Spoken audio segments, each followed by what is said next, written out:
Family breakdown plus ethnic/tribal tension equals political danger in societies where ethnic identity is strong. The family is not just private, it's political. When families weaken, a vacuum forms. Something always fills that vacuum. Why troubled children become a national issue. Children raised with weak attachment to parents, absent fathers, unstable authority, unresolved anger often go looking for identity, belonging, protection, meaning. If the family can't give it, they look elsewhere. In Ethiopia, that elsewhere is often ethnic identity, tribal loyalty, political movements tied to ethnicity. That's where the danger begins. Ethnicity becomes the substitute family. When the home breaks down, ethnicity can become the father, the mother, the protector, the judge. Political actors understand this very well. They tell young people, your problem is not personal, it's ethnic. Your pain is caused by them. We are your people. That transforms personal trauma into collective rage. How this turns into conflict and war. Here's the chain reaction.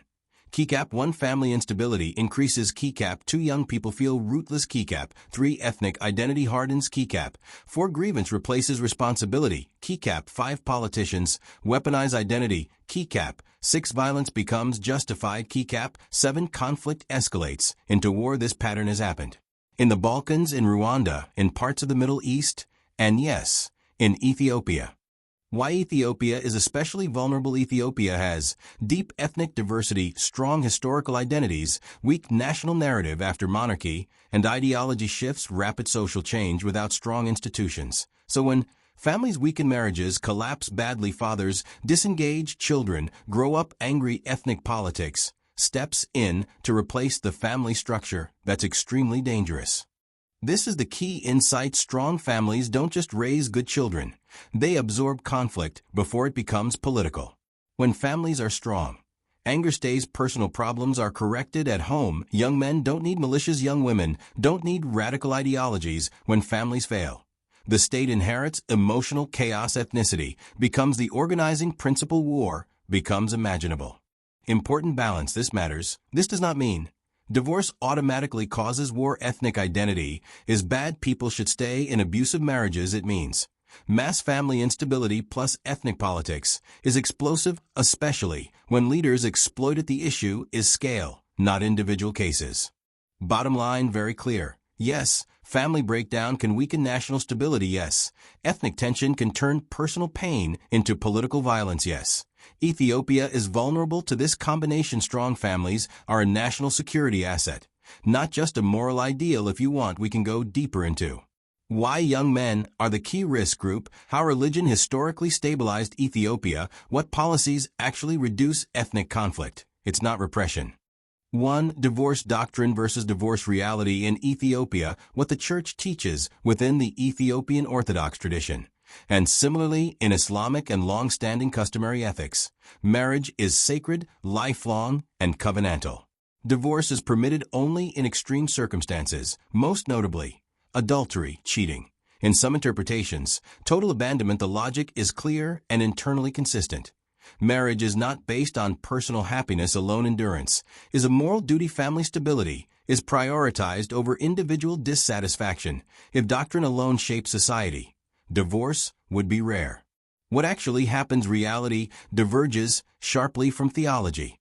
Empirical data show about 25% of ever-married Ethiopian women have experienced divorce at least once. Long-term demographic studies suggest 40 to 45% of first marriages may dissolve over a lifetime. Crucially, most divorces do not involve adultery. Instead, marriages end due to economic stress, role conflict, external ideological influence, urbanization, and social change, family interference, male unemployment, and loss of authority. The result is a profound contradiction. A society that preaches lifelong marriage is living with mass marital breakdown. This gap matters because when moral ideals become structurally impossible to live, moral authority weakens, hypocrisy replaces guidance, and children grow up learning that rules exist but are not lived. 2. The financial trap. How marriage begins in poverty. One of the most overlooked drivers of marital collapse is the cost of weddings. Across Ethiopia, families routinely spend their entire life savings on ceremonies, feasts, gifts, and social obligations. The paradox is devastating. Marriage begins with celebration, but also with debt, exhaustion, and dependency. This creates a predictable chain reaction. Financial stress erodes patience, power struggles emerge around money, gender expectations collide with reality, conflict begins before emotional bonds mature. A marriage that begins impoverished is structurally fragile. When this pattern becomes widespread, divorce rises not because people reject marriage, but because marriages are built on unsustainable foundations. 3. From broken homes to ethnic politics in ethnically organized societies, the family is the first line of conflict resolution. When families weaken, identity seeking shifts outward. Children raised amid instability often search for belonging, protection, meaning. When the home fails to provide these, ethnicity and political movements fill the vacuum. What begins as personal pain is reframed as collective grievance. Individual failure becomes ethnic injustice, emotional anger becomes political rage. This is how private instability becomes public conflict, and why family breakdown can become a national security issue.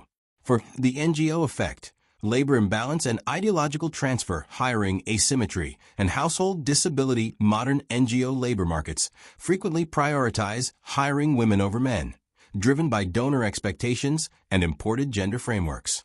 While often well-intentioned, the unintended effects are severe. Men are economically displaced, income, authority shifts, suddenly male purpose and dignity erode. This creates household disability, not physical, but functional.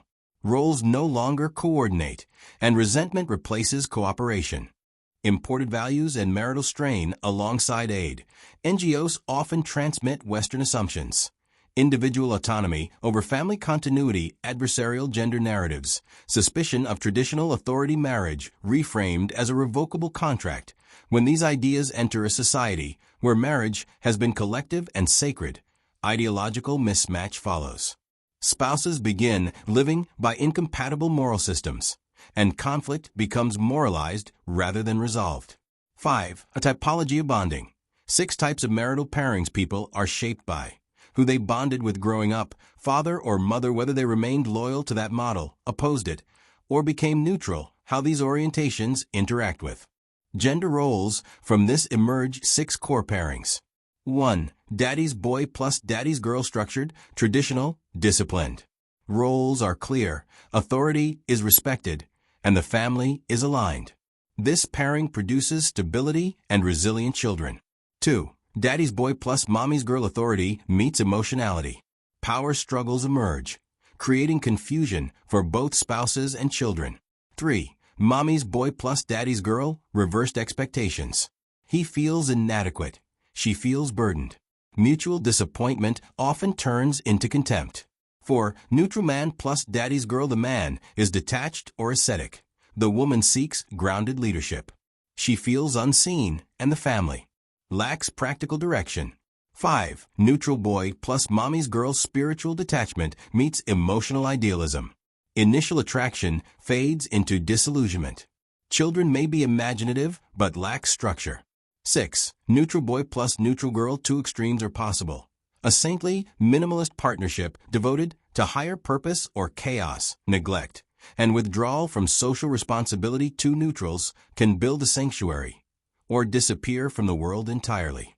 6. Why this matters for the state. When many households experience role collapse simultaneously, fatherhood weakens, authority fragments, children seek identity elsewhere. In ethnically sensitive societies, that identity is often political and tribal. What begins as employment policy, wedding culture, or ideological transfer quietly becomes a destabilizing national force. Conclusion: Ethiopia's marital crisis is not rooted in immorality or cultural backwardness. It is the result of economic pressure, ideological collision, and structural mismatch. Strong families are not merely moral ideals. They are shock absorbers that prevent personal pain from becoming political violence. If marriage is to survive as a stabilizing institution, society must rebuild the conditions that make lifelong commitment livable. Family stability is not a private luxury. It is a foundation of national peace. The Ethiopian Tewahedo Orthodox Church should be rated based on the marriages it produced.